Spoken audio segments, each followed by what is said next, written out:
कर दीजिए। बादल देवनाथ जी, क्या पश्चिम बंगाल में असदुद्दीन ओवैसी के आने से आप लोगों की घबराहट बढ़ गई है? जबकि आप लोग तो उनको कॉम्पिटिटर भी नहीं मानकर चल रहे थे। हुमायूं कबीर और दोनों मिलकर लड़ रहे थे तो आप लोगों को लग रहा था कि वोट बैंक कट जाएगा। अब तो दोनों अलग अलग हैं। विद्यानाथ जी, सबसे पहले मैं बोलूं, आज बंगाली कैलेंडर में नया साल, हम सब बंगाल में कहते हैं शुभ नववर्ष, और इसलिए आप सभी को, आपके चैनल के माध्यम से पूरे देशवासी को शुभ नववर्ष की हार्दिक शुभकामनाएं। आपको भी। सर, ममता दीदी पूरे देश के अंदर सबसे एक्सपीरियंस पॉलिटिशियन लीडर है, पॉलिटिकल लीडर है, पॉलिटिशियन भी है। ममता दीदी आज तक लेफ्ट के नेता, कांग्रेस के वाजपेयी जी, आडवाणी, मुरली जोशी, अमित शाह, मोदी, किसी को गाली दिया, लेकिन ओवैसी साहब यहाँ पर आके बोल रहे हैं ममता दीदी तुम जितने गाली दोगे उतना उनका नहीं संगठन बढ़ेगा। क्या बोल रहा है मुझे पता नहीं, लेकिन गाली का शब्द तो मैंने सुना है। टीएमसी के किसी कार्यकर्ता आज तक किसी को गाली नहीं दिया। ये गाली नहीं चलता, बंगाल का संस्कृति, बंगाल का अस्मिता है। 10 सीटों में ये लोग लड़ाई कर रहे हैं। हुमायूं कबीर का एक वीडियो निकल गया, भाजपा से 1000 करोड़ रुपया मांग रहा है, एक वीडियो निकल गया। अरे ये मुस्लिम वोट को अलग करने का कोशिश कर रहा है। ये जो भाजपा का मैडम है, भाजपा का मैडम को मुझे पता है 15 लाख का 15% नहीं मिला, 2 करोड़ का नौकरी बोल के एक व्यक्ति को नौकरी भी नहीं दिया। आज पेट्रोल का दाम 120 रुपया, गैस 1000 रुपया, डीजल 100 रुपया की डीजल, घर घर में आग जला दिया रसोई में। तो ये लोग हर दिन झूठ बोलना इन लोग का काम है। मोदी जी यहाँ पर झूठ बोलते हैं। मोदी जी बंगाल आके बंगाल के वोट मांग रहा है, लेकिन बंगाल के लोगों के लिए क्या देंगे? उनका मैनिफेस्टो क्या है?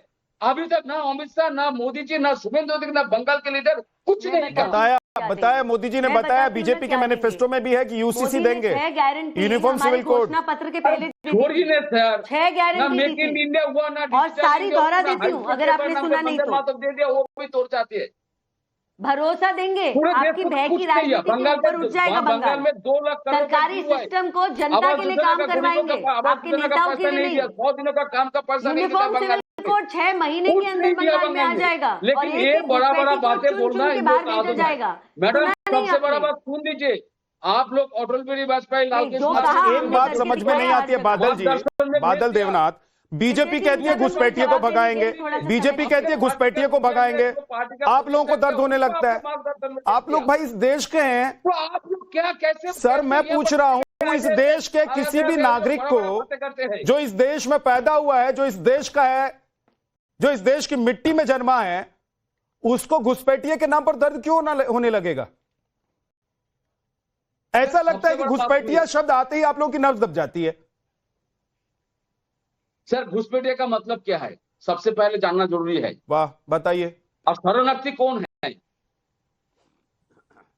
लेकिन बंगाल, आसाम में 19 लाख के अंदर 14 लाख हिंदू का नाम नहीं है, काट दिया। आपको पता है, मुझे भी पता है। इस बार बंगाल में हिंदू को कोई चिंता का जरूरत नहीं।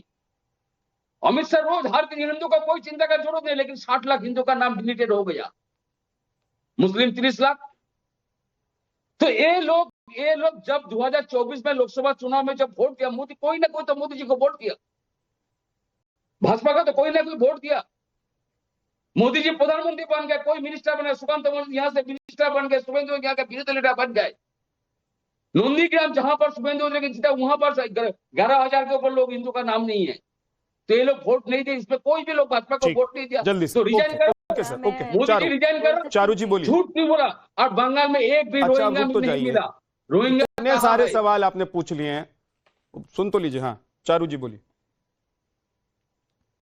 देखिए, इन्होंने अपनी पहली बात तो इन्होंने अपनी बात का खुद ही जवाब दे दिया। ये कोई मुस्लिमों को टारगेट नहीं करा जा रहा। जिसका नाम सूची में नहीं है किसी वजह से नहीं है, तो वो वजह जब फिक्स हो जाएगी उनका नाम वोटर लिस्ट में, आज जाएगा तो ये हिंदू मुसलमान की बात मत करिए हमारे देश के कैसे नागरिकों आएगा? के। दूसरी बात आप ये वो तो कहते हैं कि डिलीटेड भारतीय हो जनता गया। पार्टी ने क्या किया या क्या ट्राइब्यूनल में करना नहीं जा चाहते सकते। हैं, तो जो इस आज देश की जनता, अच्छा आप बीच में मत बोलिए, आपको मैंने बोलने दिया था। विद्या जी प्लीज, क्योंकि मैं ना इन लोगों की तरह ना पूछते हैं तो जवाब ब्लैंक हवाई देना फायर होता नहीं है ना करती। सर। लोगों का क्यों काम आप क्या है, वो लोग क्या क्यों करेंगे, आप लोग कैसे जवाब नहीं आएंगे? सुनना चाहते, सिर्फ सवाल करना चाहते हैं क्या? नहीं बादल जी, मैडम, बादल जी उंगली विद्या उठा जी, लीजिएगा विद्या जैसे जी, आपको लगेगा कि झूठ एक बोल रही है मिनट। चारू प्रज्ञा, ये जवाब तुरंत उंगली नहीं उठाइएगा, मैं आ जाऊंगा आपके आपको पास। मालूम है रुक जाइए। हमारी आवाज सच है।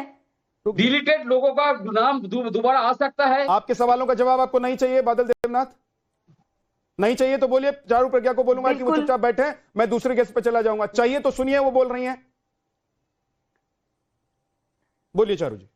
जी, और मेरा बहुत आदर के साथ ये सारे विपक्षी नेताओं से ये कहना है कि अगर आपको बस बैठकर चिल्लाना है, अपने सोशल मीडिया पे बैठकर चिल्लाइए। डिबेट पर आए हैं, सवाल पूछते हैं, जवाब सुनिए, क्योंकि जनता जवाब भी सुनना चाहती है। सारे हमसे सवाल पूछ रहे हैं ना, आप जवाब सुनिए।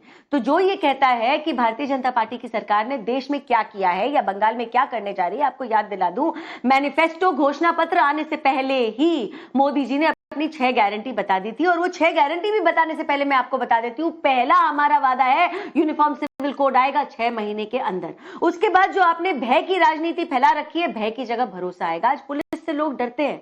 जब मुर्शिदाबाद में हिंदुओं के घर जलाए गए, कलकत्ता हाईकोर्ट ने यह कहा कि पुलिस कहां थी। पुलिस ने साथ दिया गुंडों का, उन लोगों का जो घर जला रहे थे, इसीलिए ये हुआ आज। तो ये भय की राजनीति पे पूर्ण विराम लगा दिया जाएगा। उसके बाद जो सरकारी लोग हैं ना, वो जनता के लिए काम करेंगे। आरजी कार मेडिकल कॉलेज में जब रेप हुआ, प्रिंसिपल का साथ दिया आपकी सरकार ने, उस बच्ची का, उसके परिवार का साथ नहीं दिया जिसने सब कुछ खो दिया। प्रिंसिपल का साथ दिया, उसको वापस ले आए, उसको आज भी मतलब ताज पहना के अपने पास बिठा रखा है। ये आपकी सच्चाई है, इस पे पूर्ण विराम लग जाएगा। और जितने आपके करप्ट लोग हैं ना, जैसे पिछली बार आपने शेख शाहजहां को सामने नहीं आने दिया, उसको छुपाए रखा, इतना आपने छुपाए रखा कि वहां पर आए हुए ईडी सीबीआई के भी जो ऑफिसर्स थे, उनकी गाड़ी के ऊपर हमला हुआ, पत्थरबाजी हुई, उस सब चीजों का इलाज अब इस बार कर दिया जाएगा। और सबसे बड़ी बात यह है, 7th पे कमीशन बंगाल में लागू हो जाएगा। अरे भाई, आप तो चाहते भी नहीं कि बंगाल के लोगों का मुफ्त में इलाज हो। आयुष्मान भारत जैसी योजना को भी आपने बंगाल के लोगों से दूर रखा हुआ है। पूरा देश मोदी जी के साथ इसीलिए खड़ा है क्योंकि हम जो कहते हैं वो हम करके दिखाते हैं। गारंटी देते हैं ना, पूरी करते हैं। मोदी की गारंटी का मतलब यह है गारंटी पूरी होने की guarantee. Okay ma'am, okay. SK Dutta ji, आ रहा हूं, एक सेकंड रुक जाइए। एसके दत्ता जी, भाई अगर एक तरफ सही बात यह है कि चाहे वो एमआईएम के प्रवक्ता थे या बादल देवनाथ हैं जो टीएमसी की तरफ से बोल रहे हैं, वो कह रहे हैं कि भाई इतने सारे लोगों का नाम काट दिया, तो फिर एक समुदाय को ही क्यों डरा रहे हैं आप लोग? क्यों मजहब के नाम पर लोगों को भड़का रहे हैं? क्यों आग लगाना चाहते हैं देश में? जी, सबसे पहले तो সবাইকে অনেক প্রীতি আর শুভেচ্ছা। শুভ নববর্ষ, শুভ পয়লা বৈশাখ। जय श्री राम, जय मां दुर्गा, जय मां काली। अब तार्किक आधार पे ही, तथ्यों के आधार पे ही जवाब देता हूं। अगर माननीय सुप्रीम कोर्ट को लगता कि पक्षपात हो रहा है ये एसआईआर के मुद्दे पे और एक समुदाय को टारगेट किया जा रहा है, तो माननीय सुप्रीम कोर्ट तुरंत इलेक्शन कमीशन को फटकार लगाते, कटघरे में खड़ा करते और ना कि ट्राइब्यूनल का स्थापना नहीं करते। अभी अंतिम जब सुनवाई हुई तो माननीय सुप्रीम कोर्ट ने सीधा कहा कि जो भी मसले हैं, जो भी विवाद है, जो भी प्रॉब्लम है, सीधा ट्राइब्यूनल के पास जाइए, यहाँ आके वक्त बर्बाद मत कीजिएगा।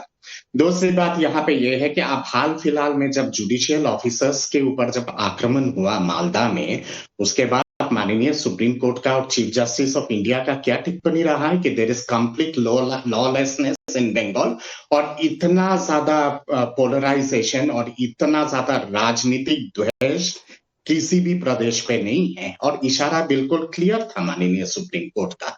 बादल देवनाथ जी को मैं सुन रहा था, वो कह रहे थे कि ममता दीदी